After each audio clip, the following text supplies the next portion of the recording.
All right, so it's my man Damon Jackson, the leash. Damon, 3-1 in this second UFC run. I mean, things are going good. And maybe it's just the wins. I don't know. But you feel like more carefree to me now, like happier now, man, this second time around. Is it just the wins or something different about life this time? Well, I mean, if you look back at my career, like I got into the UFC about a year and a half into my pro career.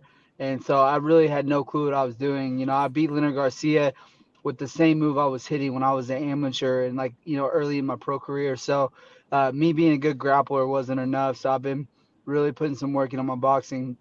And not a lot of people have seen it either, but I've been working on my kicks too. So, it's just a matter of time before I have to use it one day. Like I'm going to go against a tough wrestler like Darrick or someone like that I'm going to have to stand up with a lot more than just be a good grappler. So, picks for, top 15 this year and then top 10 next year and then work my way down to the title. And before I had no clue how to get there. So that first stint was just not, it was me with no experience. So.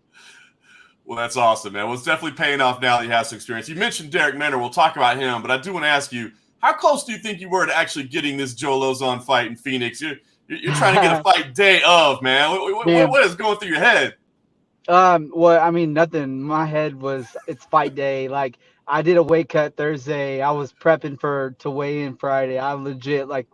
You can ask my wife. I was FaceTiming her, and I didn't even tell Coach this. I didn't tell Macy. I didn't tell anybody because I was like doing my own thing. Like, I was running outside. It was so hot there, and my weight was money. I could have made weight easy, and so I was like kind of in my own head playing games, and then the fucking like we're on our way to the venue and the fight falls off and I'm like, oh my god. So I'm like, I told Coach, he was right there, and I told Coach, I was like, hey, hit Jason up and see if they'll give me the fight. And he was like, I could tell he was like, oh, okay, whatever.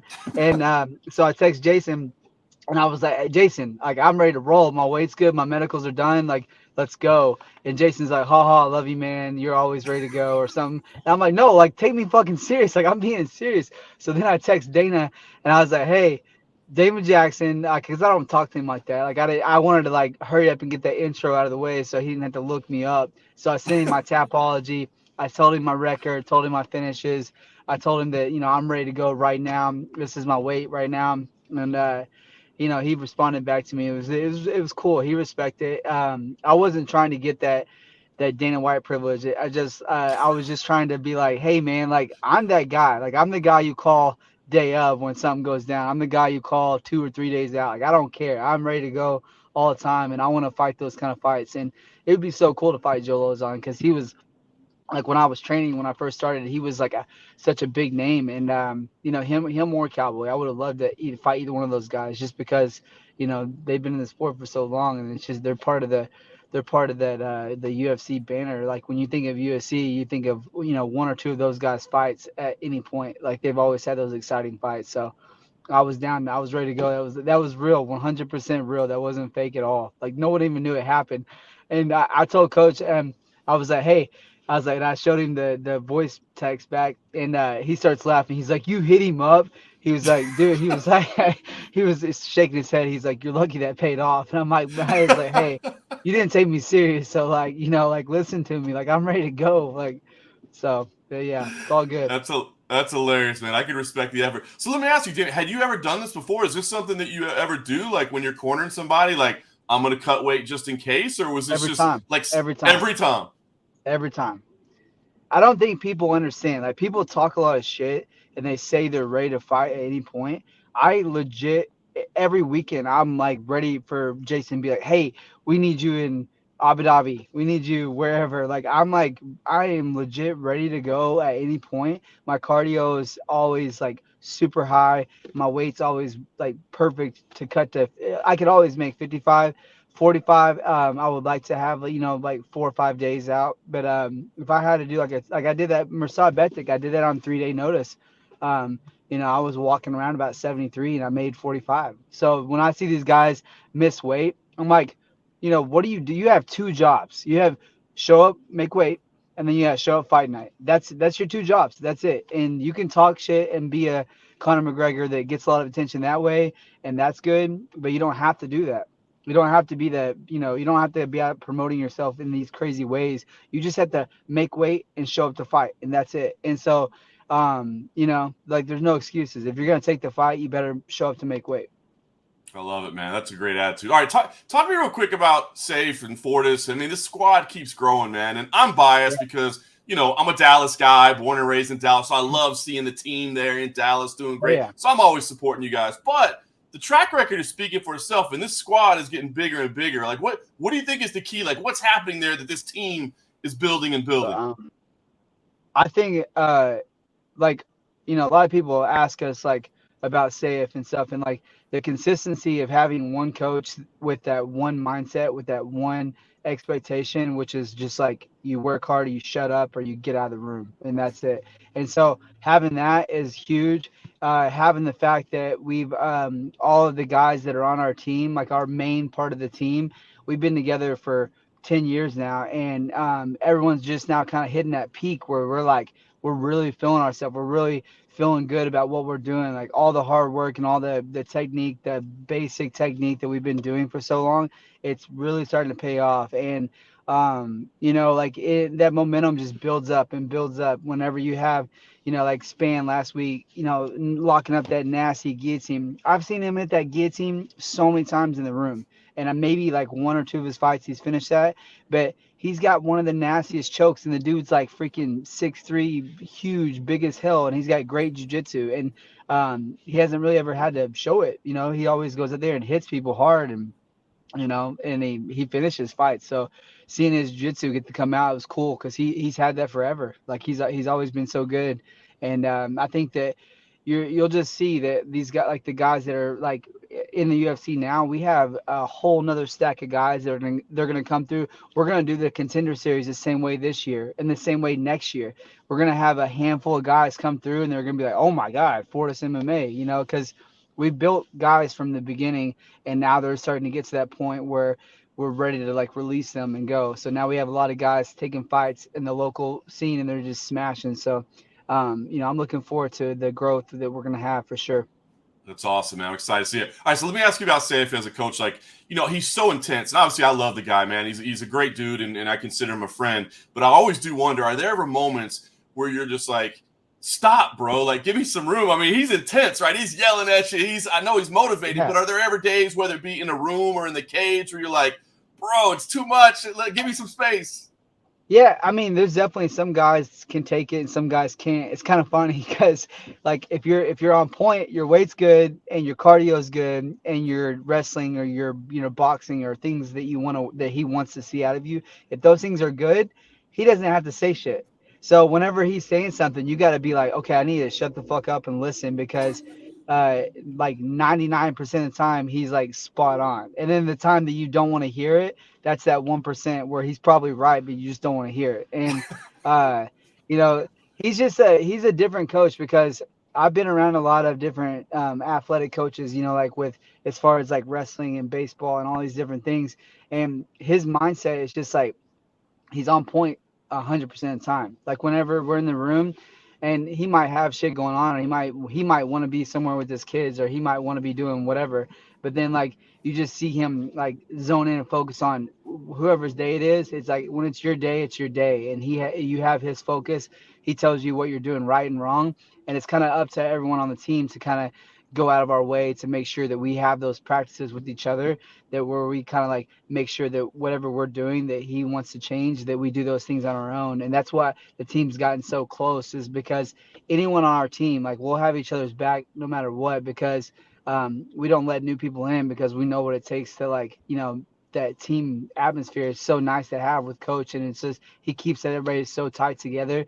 And if you have opponent with a really good boxing background, he's going to get all the best boxers in the room to come at you 100%.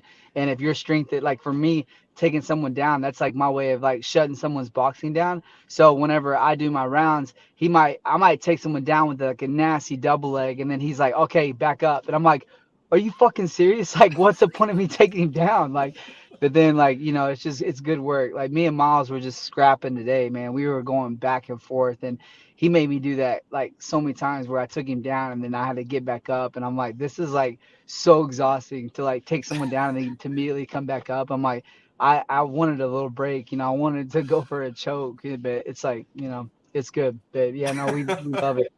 That's awesome, man. Well, it's certainly a success. All right, let's talk about this fight you got coming up with Darrick Minner. He's had Yeah. a couple setbacks, but I mean, an incredibly dangerous guy, right? I mean, his track record speaks for itself. So, Yeah. what do you think about the matchups when you're given this name? Is this the type of opponent that excites you? Is it just a fight to Oh keep yeah. you busy? What do you think about this?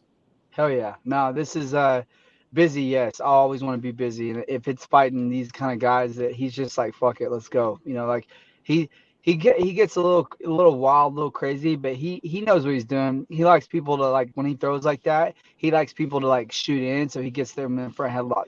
So he knows his thing. He knows his style. He's good at his style.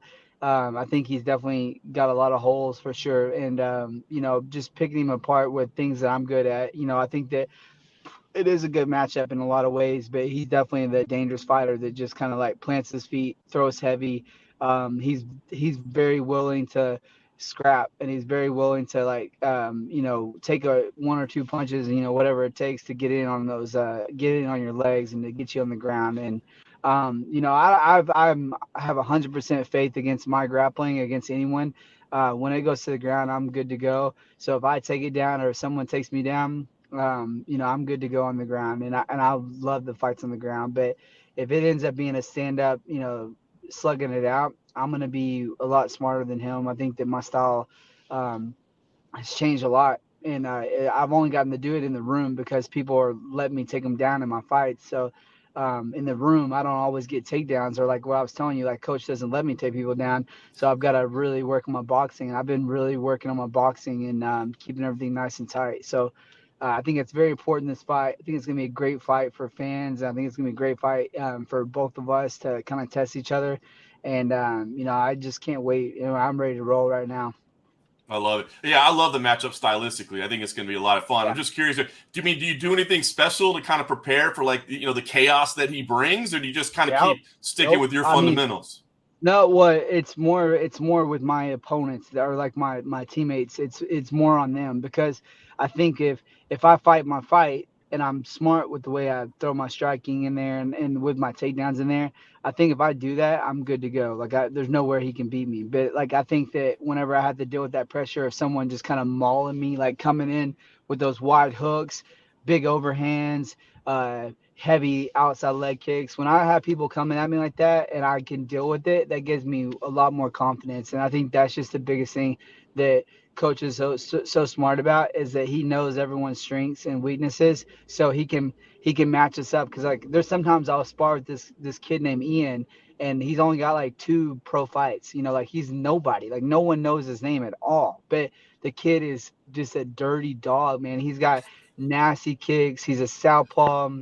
He's got great little boxing, pretty good wrestling, pretty good jiu-jitsu, but no one knows him. But he's one of my good training partners, and he's tough as hell. And coach knows that me and him kind of like have a thing where like he can pick me apart here, but if I don't beat him there, he's gonna beat me at some point. And it's just coach knows his stuff, man. He knows his team for sure. No doubt about it. Well, listen, I think it's going to be a fantastic matchup. I'm looking forward to it. Are you going to keep volunteering for fights between now and then, or are you locked in? This is going to be the date. Well, no, that was a in the moment opportunity. That I won't like chase people on Twitter and be like, oh, pick me, whatever. Like if I have a fight, I have a fight, and I don't have to talk shit on Twitter. But that's why I got social media back. A big part of it was that I had no voice to like say, hey, I'm ready to go right now. Like you, me, fight. Like let's go. And like it's not even bad. Like I don't. If I ever talk smack, like I hope no one ever takes it personal. I just like I want to stay active and I want to fight. But if I can fight this fight and it come out clean, then I want to turn around again for sure, 100% and fight as soon as possible. I mean, why do you need social media when you can just text Dana and just voice message for the Well, fights, man? It's easy. well, yeah. Hey, sorry, my phone got overheated. So whenever I had it up on my dash cam, Oh, like so it the holds sun my like baking down on it. dude, the sun was baking on it. Yeah, but yeah. But no, like the whole Dana thing, I won't like. I'm not gonna be texting him every time that I want to fight because that's why I went to my coach first. Then I went to my manager, and then I went to him because I was like, no one's taking me serious, man. Like this is bullshit. Like give me the fight. But he knows I'm real. Like it was a good conversation. And you know, like if it comes down to it, and I want that big fight that comes up last minute, you know, then maybe I will hit him up again. But I won't be doing that all the time. Just so Damon knows, I don't want to be that guy. But I am down to fight. Be like, this guy has bothered me again, man. Somebody block his number.